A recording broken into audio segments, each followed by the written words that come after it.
Hello friends, ഇന്നത്തെ എൻ്റെ യാത്ര കർണാടകയിലെ ഭോഗനന്ദീശ്വര ക്ഷേത്രത്തിലേക്കാണ്. വഴിയോര കാഴ്ചകളും അവിടുത്തെ വിശേഷങ്ങളും നമുക്ക് കണ്ടു നോക്കാം. ആനന്ദ് സ്കൈപ്സിലേക്ക് എല്ലാവർക്കും സ്വാഗതം.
കർണാടകത്തിലെ ഏറ്റവും പുരാതന ശിവക്ഷേത്രങ്ങളിലൊന്നാണ് ചിക്ബല്ലാപുര ഡിസ്ട്രിക്റ്റിൽ സ്ഥിതി ചെയ്യുന്ന ഭോഗനന്ദീശ്വര ക്ഷേത്രം. നന്ദി ഹിൽസിന് താഴ്വരയിൽ സ്ഥിതി ചെയ്യുന്ന ഈ ക്ഷേത്രം ഏകദേശം 9-ാം നൂറ്റാണ്ടിൽ ആർക്കിയോളജിക്കൽ സർവേ ഓഫ് ഇന്ത്യയുടെ കണക്ക് പ്രകാരം നെലംബ രാജവംശത്തിലെ രാജാവായിരുന്ന നെലംബാദി രാജ രാഷ്ട്രകുണ്ട ഗോവിന്ദ മൂന്നാമനാണ് പണി കഴിപ്പിച്ചത് എന്ന് പറയപ്പെടുന്നു. ഒട്ടേറെ രാജവംശങ്ങൾ ഈ ക്ഷേത്രത്തിൻ്റെ പുനരുദ്ധാരണ പ്രവർത്തനങ്ങളിൽ ഏർപ്പെട്ടിരുന്നു എന്ന് ചരിത്രം പറയുന്നു. ബാണ രാജവംശം, ചോള രാജവംശം, ഹൊയ്സാല രാജവംശം, പല്ലവ രാജവംശം, കൂടാതെ വിജയനഗര സാമ്രാജ്യത്തിലെ രാജാക്കന്മാർ, ഇവരുടെയെല്ലാം ശ്രമഫലമായാണ് ഈ ക്ഷേത്രം ഇന്നത്തെ രീതിയിലെത്തിയത് എന്ന് പറയപ്പെടുന്നു. ഈ ക്ഷേത്രത്തിന് പ്രധാനമായും 2 ഗോപുരങ്ങളാണ് ഉള്ളത്. വലിയ ശിവലിംഗങ്ങൾ പ്രതിഷ്ഠയുള്ള 2 ഗോപുരങ്ങൾ. അതിൽ 1-ാമത്തെ ശിവലിംഗം ശിവൻ്റെ ബാല്യകാലത്തെ സൂചിപ്പിക്കുന്ന അരുണാചലേശ്വര പ്രതിഷ്ഠയുള്ളതാണ്. അതുപോലെ 2-ാമത്തെ ശിവലിംഗം ശിവഭഗവാന്റെ യുവത്വ കാലഘട്ടത്തെ സൂചിപ്പിക്കുന്ന ഭോഗനന്ദീശ്വര പ്രതിഷ്ഠ ആണ് ഉള്ളത്. ഈ 2 ഗോപുരങ്ങൾക്ക് അഭിമുഖമായിട്ട് നന്ദി പ്രതിഷ്ഠ കൂടിയുണ്ട്. അതുകൂടാതെ ഈ ഗോപുരങ്ങൾക്ക് നടുവിലായി ഉമാമഹേശ്വര പ്രതിഷ്ഠ ശിവഭഗവാന്റെ വിവാഹകാലത്തെ സൂചിപ്പിക്കുന്നു.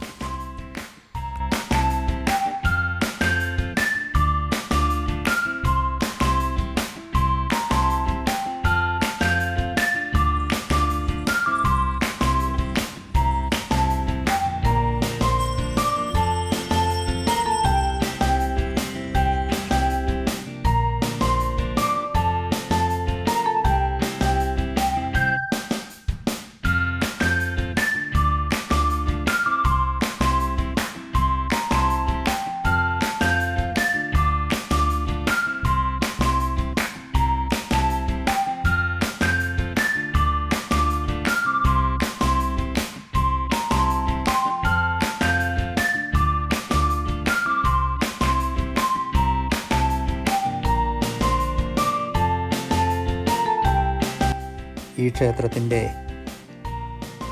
പ്രധാന ഗോപുരത്തിൻ്റെ പിൻഭാഗത്തുള്ള ശില്പചാരുത കണ്ടാൽ ഹംപിയിലുള്ളതുപോലെയോ അല്ലെങ്കിൽ ഗുജറാത്തിലെ മുതേര ക്ഷേത്രത്തിൻ്റെ ശില്പഭംഗി പോലെയോ എന്ന് തോന്നിപ്പോകും.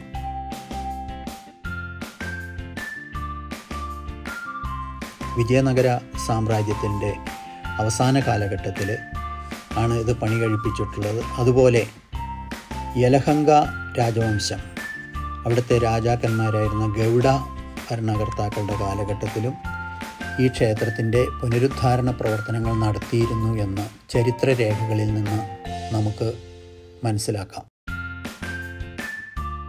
ശില്പകലാ വൈദഗ്ധ്യം നിറഞ്ഞു നിൽക്കുന്ന കൽത്തൂണുകളാൽ നിർമ്മിച്ച വലിയ കൽമണ്ഡപം അല്ലെങ്കിൽ ഹോള് നമുക്ക് കാണാൻ കഴിയും. ഇത് അത്ഭുതകരമായ ഒരു കാഴ്ചയാണ്. ആ കാലഘട്ടത്തിൽ നിർമ്മിക്കപ്പെട്ടിട്ടുള്ള വിഗ്രഹങ്ങൾ കുതിര, ആന, അതുപോലെ രാവണൻ, ഹനുമാൻ തുടങ്ങിയ വിഗ്രഹങ്ങളെല്ലാം അവിടെ ഇന്നും സൂക്ഷിച്ചു പോരുന്നു എന്നത് വളരെ ശ്രദ്ധേയമായ കാര്യമാണ്.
ക്ഷേത്രത്തിന് വടക്കു ഭാഗത്തായിട്ട് മനോഹരമായ ഒരു ക്ഷേത്രക്കുളമുണ്ട്.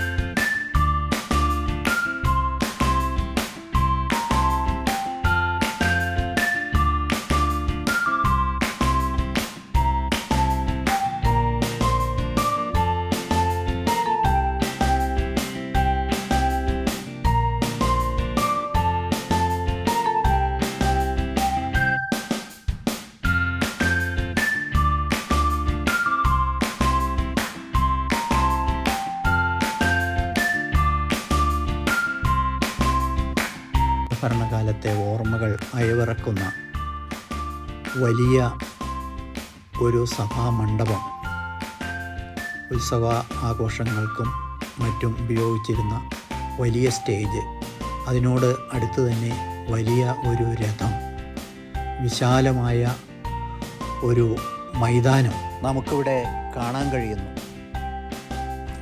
ചരിത്ര വിദ്യാർത്ഥികൾക്കും അതുപോലെ ചരിത്ര അന്വേഷകരായിട്ടുള്ള അതിൽ താല്പര്യമുള്ളവർക്കും ഒരുപോലെ ഇഷ്ടപ്പെടുന്ന ഒരു സ്ഥലം കൂടിയാണ് ഈ ഭോഗനന്ദേശ്വര ക്ഷേത്രം. അതിരാവിലെ എത്തിയാൽ നന്ദി ഹിൽസും കണ്ടുപോകാം. ഭോഗനന്ദീശ്വര ക്ഷേത്രവും അവിടുത്തെ വിശേഷങ്ങളും നിങ്ങൾക്ക് ഇഷ്ടപ്പെട്ടു എന്ന് വിചാരിക്കുന്നു. അടുത്ത ഒരു ഡെസ്റ്റിനേഷനുമായി ഞാൻ വരും വരെ എല്ലാവർക്കും ബൈ.